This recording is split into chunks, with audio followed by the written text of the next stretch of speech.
19 comets. The night her parents died, Dajinka witnessed the most brilliant starry sky in human history. To defend Earth, Captain I don't know how to say this. Zico and Captain Dian Yusi given their lives heroically, alongside the crew of the Miracle, crashing into an out-of-control starship. Before the eyes of all humanity, they held back the falling stars. Sorry, that was an airplane that just passing by. Sorry if you can't hear me, okay. Let me... 1 second. To defend Earth, Captain Bicycle and Captain Dane and Yusi are given their lives heroically alongside the crew of the Miracle, crashing into an out-of-control starship. For the eyes of all humanity, they held back the falling stars, sacrificing themselves as heroes and becoming the pillars that supported the crumbling era. But in Jujiko's eyes, they were never heroes. She would never forget their last night together before they left. Give me your hand. Trembling, Jujiko extended her right hand, on which rested a crudely crafted model of a spaceship. I made it from things I found in the storage room. Does it look like the Miracle? The one you'll be on next? Jujiko's voice trembled as she kept her head down, though her eyes instinctively darted up to gauge her father's reaction. Circuit boards, wires, light bulbs, more of this junk. Haven't I warned you not to rummage through the filthy stuff?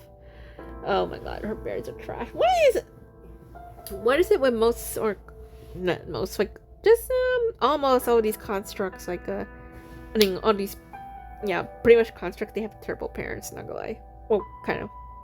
Yeah. The father frowned. I say almost because obviously there's some constructs that have actually good parents, but, I feel like a lot, they don't have good parents, to be honest. Her father frowned, staring at the oil-stained toy with nothing but revulsion in his eyes. You had the noble-blooded academic interest and athletic aristocracy running through your veins. Those fingers are meant for piano and etiquette, not for picking up garbage and tinkering with worthless scraps of metal. He suddenly clenches his fist, instantly crushing the delicate little starship. Dad! We're leaving tomorrow on a 6-month mission, possibly longer. The entire world is watching our family, and here you are, picking through trash outside our home? Look at yourself in the mirror. Face covered in oil, clothes filled with dust. Is this how a noble daughter should appear? If any journalists photograph you like this, I look like the father of a vagrant. Oh my god. I just used trash that's down there. I just miss you both so much. Jujiko fought back tears, her words becoming jumbled. Jujiko, we're risking our lives for humanity's noblest cause. The only thing you need to do is not distract your mother and me. F you too. Well, F you. Feeling dejected, Jujiko looked toward the entryway where her mother stood, smoking in the shadows. Her mother didn't even glance in her direction. Both! Both. Remember, you're not your daughter of Space Force officers. Out there, everyone will respect you and overlook your minor flaws because of your status. But at home, I expect you to be worthy of that honor, instead of disappointing us. Jujiko shook her head, desperately wishing she could cry out, until then all she needed was a farewell embrace. But her father had already turned away, crushing the fragments of the Miracle beneath his feet as he picked up his suitcase. Put away those hobbies of yours before we return. Focus on your studies and training instead of tarnishing our name. The nanny will take care of you. Stay out of trouble. F you too. Honestly, I don't really feel bad, to be honest, for what happened to the parents, because they're trash anyway. The door clicked shut. Good grief, you again. Why are you always getting into fights with the boys? Can't you behave yourself for once? Look at you. Your face is covered in bruises. Have you forgotten how a young lady should behave? Bullshit. They were the ones picking on someone else first. You dare use such language? Go stand in the hallway. Just bear with her. She's Zabiko's daughter, the orphan of martyr. Part of your paycheck comes from the government fund for her. Heavens, can people like them have such raise such a uncouth daughter? Jujiko snapped her head up. Daughter, I'm not someone's pet or piece of clothing. I have a name, Jujiko. She shouted, her gaze piercing like daggers. She fixed the adults with an unwavering stare. Do you even know me? Why should I become whatever satisfies you? You think my parents were perfect? Great heroes? Fine, let me tell you the truth. bicycle, drank himself sick every week, and then Lucia spent every night at her boyfriend's place. Oh my god, I thought they were gonna believe that. Oh my god, what are you saying? Hold your tongue. See? You never care about what's right or wrong. We only want to hear what makes you comfortable. As a silencing mean will magically erase all the damage they did to Jajinka. They weren't some pristine, untouchable heroes. They were human beings. A couple with a long list of failings, who never once acted like proper parents. Jajinka, get out. That's enough. The military officer shook his head, cutting off the teacher's reprimand. Jajinka, we understand you must be hurting to see your parents passed, but... Shut up! She shouted, making everyone in the room jump. Parents! It's always about my parents. Why does everyone have to keep bringing it up? You want to punish me? Fine, I'll go get that little brat in her beating right now. I'll make sure he never dares bully anyone or Stitch again. She turned and yanked open the door. Listen carefully. Ever since my parents died, I never felt sad about it. Not once. But thunder's bang. She slammed the door behind her. From that night onward, the family that Jinka both feared and longed for suddenly transformed into martyred heroes and humanity's brightest stars. Just as her mother had predicted, everyone would respect her because of her parents' status, forgiving every mistake she made. But even though she utterly despised her family bloodline, even though she never asked for this special treatment, she just wanted to be herself. To be Jajinka. My god, I feel so bad. To be a free and independent individual. Since the adults hypocritically tolerated her because of her background, she decided to push boundaries even further, constantly testing the limits of her patience to assert her own identity. To this end, on the day of midterm exams, she tacked and determined to beat her way to first place. But her frustration, no one detected any trace of her mischief this time. Jajinka, did you read all the extra materials I signed? You were the only one in class who answered these questions correctly. I thought you were interested in literature. I'm sorry for being too harsh on you before. Do you have time now? There are a few questions you missed that I'd like to go over with you privately. She had never imagined that the respect and understanding she longed for would manifest in such an unexpected way. Although the honor was not truly hers, it was the first time she had heard a priest corrected than Jajinka herself.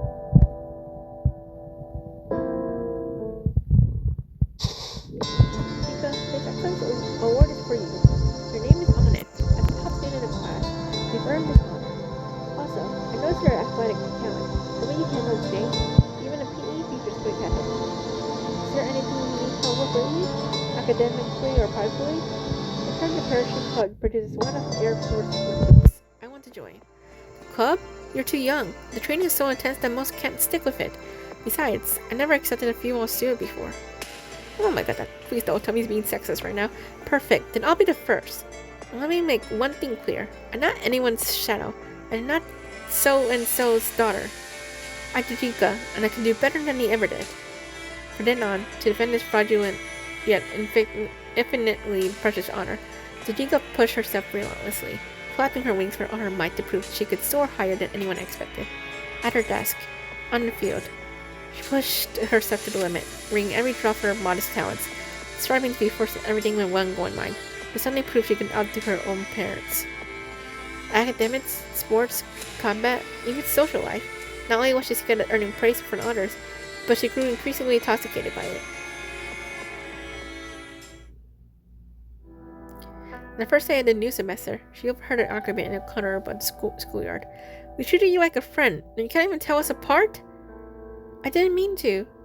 Hey, what's going on here? You haven't heard? Everyone's talking about her. This girl was greeting people all over campus yesterday. Today she's acting like she's never seen us before. I'm sorry. Stop playing innocent. I gave you all these snacks yesterday, but you were just messing with us. No one's ever going to be friends with you again. Let's go. The crowd... Oh, so that's how they met. Okay. The crowd scattered, suddenly because the strange, bewildered girl before her. The girl kept her head slightly bowed, her silver hair falling messily across her forehead as her fingers unconsciously clutched the hem of her skirt, pitching small wrinkles into the fabric. Jajinka stepped closer, her gaze inadvertently drawn to the girl's eyes. They were pale purple, like violets veiled in morning mist, but now they were filled with an almost otherworldly bewilderment. She knew that look all too well. She'd seen the same reflection countless times in her own mirror whenever people either granted her undeserved leniency or scrutinized her merely for being a daughter of heroes. Suddenly, a certain yet crystal clear thought flashed through her mind. If no one in this world was willing to approach someone who couldn't remember their faces, then perhaps I could become the first. Hey, as an isolated soul, she had a desperate, almost pathological need for others' dependency, something to fill the void of affection long absent from her family life. She smiled and extended her hand to the girl before her. I'm Najika. What's your name? And that's how they become friends. Okay, best friends. At first, the pressure wasn't easy. It wasn't until Margaret placed a golden bracelet on Najika's wrist that she could truly recognize her friend in the crowd. Najika sprinted down the white course, accumulated awards and honors, while her bond with Margaret grew increasingly genuine and profound. One weekend evening, after staying late for training, Najika hurried to the reusable spot on the old warehouse rooftop. By the time she arrived, only the last streak of gold remained in the sky. Najika! Margaret sat hugging her knees, a small ribbon-tied box beside her. You're never on time. I've been waiting forever. If you're late again, I'll eat the whole cake by myself. I'm sorry. She sat down beside Margaret, their shoulders gently touching. My favor is the cake. She tucked her sweat-deadened bangs behind her ear, catching her breath. Want a taste? Yeah. Margaret gently untied the ribbon and cradled the fragrant cake in her palms as if holding a precious treasure. The cake's outer layer was a translucent gold that was similar to Jinka's hair color. Open wide! Oh my god, that's so cute. Margaret smiled as the sunset briefly brushed her fingertips, momentarily lingering on the small silver spoon and making it gleam brilliantly. Without realizing it, she had become completely absorbed, growing increasingly attached to everything about Margaret and becoming the one who sought dependency. She had believed this unique, exclusive connection would continue indefinitely, gradually filling the barren depths of her heart. Would you give me permission to mess with someone else's things? Don't like that implicit. I kept her in the textbook once and noticed everything. She saw the first place that she was in. Although she had also well brought him to her. But yet, she forcibly tried to do this to her, still much like a way to make it living. Her body stole everything she needed to her, everything she cherished, robbing her of any chance to bid farewell to countless lives and so much more. For decades, she spent countless sleepless nights pondering Nearbody's image on her mind, desperately trying to erase every last memory in Nearbody's existence. Yet when Najika finally saw her again, why couldn't I bring myself to hate her? All this emotion she had accumulated crumbled like sand. When she finally looked up into Nearbody's eyes, it slid silently through her tightly clenched fists, and the passages of time until nothing remained. Red mist turns through her thoughts as the vast, dark void of space quietly devours her. So no matter how much time passes, you're still haunted by what happened in this place. For the endless darkness, a blurry silhouette slowly materializes sits beside her. Boss, don't you realize it? You've never really moved on from that day. Shang, aren't you? Don't worry, boss. You're tough as nails. This isn't your life flashing before your eyes. I'm Anne Shang, but I'm also you. I represent all those you can save. I'm the embodiment of your inner wounds. Oh my goodness. In her days, something seems to be knocking against the walls of this dark world. You never let it go, did you? That's impossible. I already put everything about this place behind me the day I left with no own man. A person's wounds never lie. The boy smiles gently. I joined the Forsaken, wandered the world, eliminated the corrupted, and even fought against Babylonia. For 20 years, I've been caught in countless more devastating conflicts, witnessed innumerable more painful partings. I'm a ranger. I'm destined to turn to battlefield after battlefield. What makes you think Kardaki will become the person that shackles me for life? You're only telling half the story. You rush into countless battlefields, but then what? What do you do after? To help those who need me. You're just repeatedly trying to do what you failed to accomplish that day. His voice is calm, yet sharp enough to pierce straight through her soul. You've repeated the cycle for countless years, but are you satisfied? Has this compulsion brought you even the slightest fulfillment? She cautiously begins throwing a strand of her hair again. You see? Wounds never lie. Double sounds in the darkness grow increasingly loud. Tell me, what do you truly want? Humanity's greatest weakness and greatest strength has always been that passionate, beating heart. When you sit and examine yourself, no scar can remain hidden. It has already shown you the answer, but it wants you to say it aloud yourself. I thought that's pulsed like heartbeats, sending tremors through the lightless void. I want to go back to that day. I want to save Margaret. A crisp shouting sound reverberates from the distance as a faint beam of light shines through. I wanted to see if I can run faster and become stronger. I want to tell her that I've grown, that I've become someone who can protect her better. She tears away the scattered wound, staring directly at the wall reflecting beneath. I want to go back to the day, stop Narvati's wild plans, Satin sense to her, and tell her loudly, Aren't we family? Why do you always take everything by yourself? Don't be so arrogant. I'm much stronger than you. So let me share your pain too. Oh, I really hate you. I hate how you took Margaret away. You act like nothing matters when everything does. I never wanted to lose you in anything. Yet I was always afraid you'd fall behind. Why do you think that was? It's because I longed for you so deeply. Longed for this home that gave me warmth and acceptance. Her voice breaks as she screams into the silent darkness of her life. It's so hard to live. I keep climbing back up after I fall, bloody and broken, all just to pretend I can return to that day. The moment, to look back at you both one more time. I've been lost. I struggled, but I survived it all. I became the reliable adult I wanted to be. But no matter how hard I try, how much I burned myself away, I can never see your smiling faces again. I never wanted to dazzling, perfect life. I just want to go back, to laugh with you, to cry with you, to run blindly into tomorrow with you. Oh my god. To run toward a better tomorrow. Oh my god. Margaret, Nabatia, where? Where are you? We're right here. One force reaches across time and space, grasping Chica's arm. The vision for her shadows finally as Chica jolts awake, returning to the plain and gulf graveyard. In the direction of the rumbling, the golden ochres burst through the majestic monument amid the red mist and grow into a colossal tree that stretches toward the heaven. Explosions thunder across the sky as the giant tree's branches sway violently. All then Chica realizes that it is the sound of battle from across the river that pulled her back to consciousness. Nervatia, reliving commandant, they're still fighting. With a great effort, Chica rises to her feet, gritting her teeth against the bone-searing pain as she takes one elaborate step after another toward her familiar destination. She reaches into her waist pouch and, from the deepest compartment, carefully extracts the precious string. This time, I will save you all. I swear it.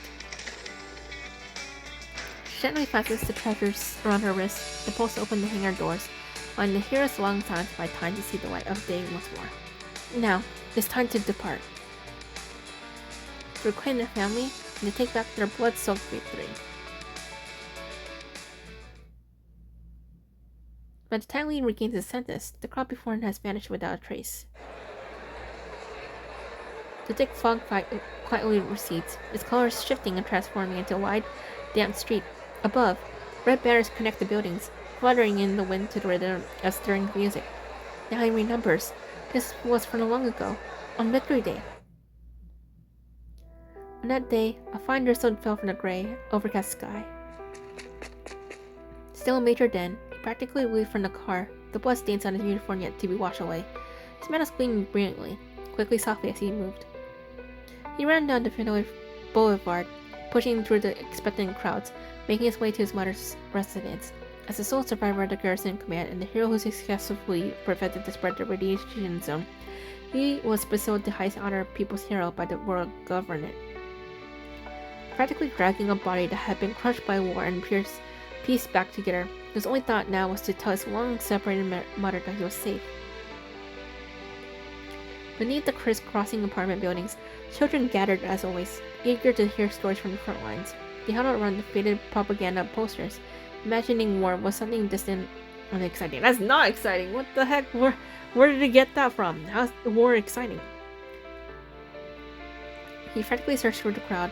Fatigue, injuries, and the overwhelming emotion of homecoming left him lightheaded. Finally, he spotted a familiar, slightly plump figure watching something by the nearby pool. In that moment, all the helplessness, pain, and suffering suppressed in the battlefield surged into his throat. Like a child finally finding his way home, he called out to the figure who seemed able to save him, his eyes bright with tears. Mom! The water's cry echoed between the apartment's buildings, startling a flock of white doves, his voice nearly breaking with emotion. Time seemed to freeze for an instant. Then, the Major witnessed a scene he would never forget for the rest of his life. From the pool's edge, beneath the shade of trees by the windows, dozens of pairs of eyes turned toward him and used him, each filled with the same desperate hope and expectation. What? He literally stood frozen in place. The slightly plump figure also turned around, revealing a worried look of face he didn't recognize. She looked at the man before her, and in just an instant, the flicker of hope that sparkled in her eyes vanished. Shaking her head, she sighed and looked down again, vigorously scrubbing a shirt too small to be her own. Auntie Wang, where's my mother? He saw her familiar voice and face. Her son had been a platoon leader in the 3rd Battalion, who had charged at the crowd that were explosive packs in Kartaki. She shook her head. Auntie Oh, where's my mother? Your daughter had been his clerk, who followed Staff Officer Alyosha into burning ruins of Kartaki. I'm so confused. What was this? She remained silent, waving her hand dismissively. Mom! He shouted again, his heart racing with desperation. This time, a single gaze turned to acknowledge him. Storm clouds rolled across the distant horizon, oozing deep, mournful rubbles. After a long silence, a kind old woman stopped at the Major's side. Last week, some credible recruits asked her to the city. Xiaoping and the old man Ma, they were there when it happened. The Major's pupils contracted sharply, his briefcase tumbling from his hand to the ground. What did you say? Please accept my condolences. We felt his mind explode, after every color before his eyes blurring into unfocused haze.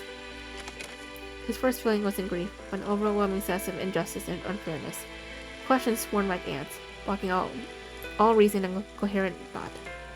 He fell to his knees, wanting to scream in hysteria, but Bia surged up first, choking the words in his throat. Xiaoping never told you that Ma was her last surviving comrade in arms. The day you were born, their squad was ambushed by rebels. Almost everyone perished. Ma always survived by playing dead among the fallen. Ever since they both carried the guilt of surviving their comrades, constantly feeling the eyes of the dead watching them. Those young soldiers, barely out of their teens and full of laughter and life, led and weathered swords together. They will be forever frozen in their youth.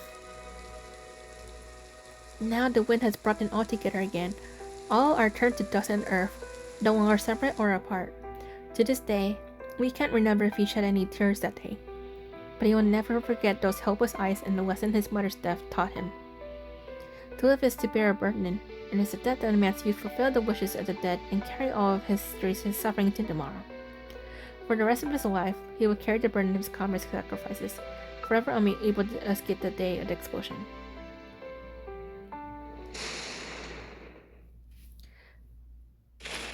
Okay, back to reality. Suddenly, a distant rumble of thunder erupts into a deafening boom that shakes the skies, jolting him back to the crowded evacuation line. Commander Lee jolts as it pulled to surface from underwater, suddenly hearing the sounds of the real world, the wind, the distant muffled explosions, the breathing of those around him. Coming to his senses, he sees the golden oak has burst beyond the city limits, reaching toward the sky. Its massive branches tremble with each boom, its shape resembling the thick smoke from the explosion years ago. What's that? The red mist? Lee instinctively turned toward the sun, seeing countless blood faces looking upward just like his own. I saw my father.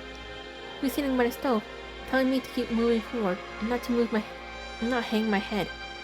Did you all see them too? Yeah, I saw my mother. She was smiling at me through the mist. She told me not to be sad, that she'd become many things around me and always be by my side. Then she grew brighter and brighter, until finally I saw the explosion again, and nothing was left. Oof. A wave of English ripples through the crowd as each person confronts their own trauma within these visions. Though each scar is unique, they all originate from the same day, the same terrible moment. We lost contact with the graveyard, We need to execute a contingency plan. Our only chance of survival is to secure those vehicles.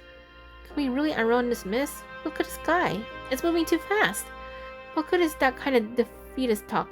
If we don't try, we're all dead anyway. And what happens after we escape? Where can the Carthaginians even go? Commander, please give us your orders. Through the chaos, and Judson looks toward Commander Lee. His Adam's apple pops, but he says nothing in the end.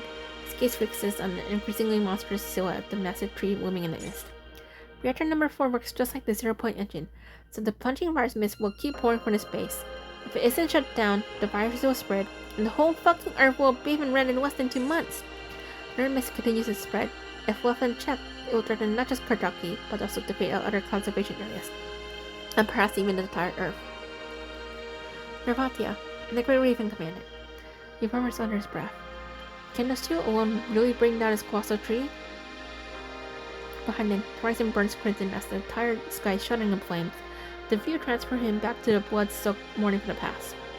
Looks at the people around him, each one having fought and struggled through the darkest of times to make it this far. Looking at their faces, he sees the reflection of his fallen comrades staring back at him for the briefest moment. They are watching, bearing witness to this choice. He's going that? Comrades. Alas, he speaks the word that has once filled him with shame. Right now, the Great Raven Commandant and Nervati are fighting for their lives on the other side of the river. They're fighting to save this world and to save us all. They need our help, so... The crowd gradually stills. The room is ceasing as they gaze at him in silence. What did he say to those same silent faces on that day so long ago? He has long forgotten. But he will never forget the choice the people of Kartaki made. I'll go. Commander Lee removes his coat and puts on his military cap. This part to guess, the ship that once carried us to safety is stuck at the river port. I will return to the Sally City and sail to assist the Grey Raven Commandant in destroying the Golden Oak. I will fight with everything I have until the very end, to create one last chance for you to evacuate. This time, turns around without a moment's hesitation. During my years among your parents' generation, I came to understand one truth. Everyone etched into history reflects our struggles. The desperate fight for survival waged by millions of ordinary people. But Gazette Wait isn't elegant rhetoric or profound prose. Rather, what happiness I'm willing to sacrifice for the right cause as I struggle along this arduous path. Oh, wow. He draws a deep breath after trying to take in the very last air of this land into his lungs. Tell the people, I lived a magnificent life. This is my glorious existence. I will atone for my sins like a hero and carry hope and embers into tomorrow. After I'm gone, the future of Kartaki will be yours to decide. Comrades, take care! With those words, he steps forward, ready to charge it down the death-bound path illuminated by flames. Commander Lee! He stops abruptly, turning to look behind him. Oh? You don't think Kartaki belongs to you alone, do you? The people smile and raise their hands, just as their parents had done before them. We grew up reading our parents' stories, and now that we're facing the same situation, expect us to turn a blind eye? He sees a young boy carrying a weapon as tall as himself. You can barely shovel coal by yourself. Let us help you get the sparklers running. He sees the workers grinning at him, raising their callus-covered palms. Commander, we are the last of the Kartaki Garrison Regiment. Under the banner of the world government, we swear an oath to every life of Earth. Lee sees a one-armed soldier firmly gripping a pistol with his remaining hand, and using his teeth to tighten the holster strap before nodding assuredly in Lee's direction. He sees the young miners with coal dust still under their faces, cafeteria workers in worn aprons, even that quiet boy who stared at the monument, the one whose father reportedly perished in the explosion. At this moment, they all stand behind him. You all. There are no battle cries, no oaths, just solid smiles, and steady gazes burning within eternal flame. He turns slowly and renders the military salute. Commander! The boy approaches and stops in front of him, straightening the commander's immaculate uniform. Wear that uniform more deservingly now than ever before. The more figures step forward, and, without prompting, will stand alongside Commander Lee as equals. In that instant, Commander Lee's vision blurs. Through these living, resolute faces before him, and he can see other familiar figures from the past. Directly straightening his hard hat and flashing an encouraging smile. Captain Zeta, wiping blood and ash from her face and saluting with that same piercing gaze. Staff Officer Alyosha giving his shoulder one final pat before smiling and charging straight into the inferno. He sees countless figures in weathered overalls and olive green uniforms turning to smile at him as he marches against the overwhelming tide. He gazes at these eternally passionate, forever young souls, his eyes welling with tears as he returns her smile. Come, my comrades. He straightens his military cap and turns to face his burning homeworld. Let us cry out for victory and tell this world that we live, that we were here.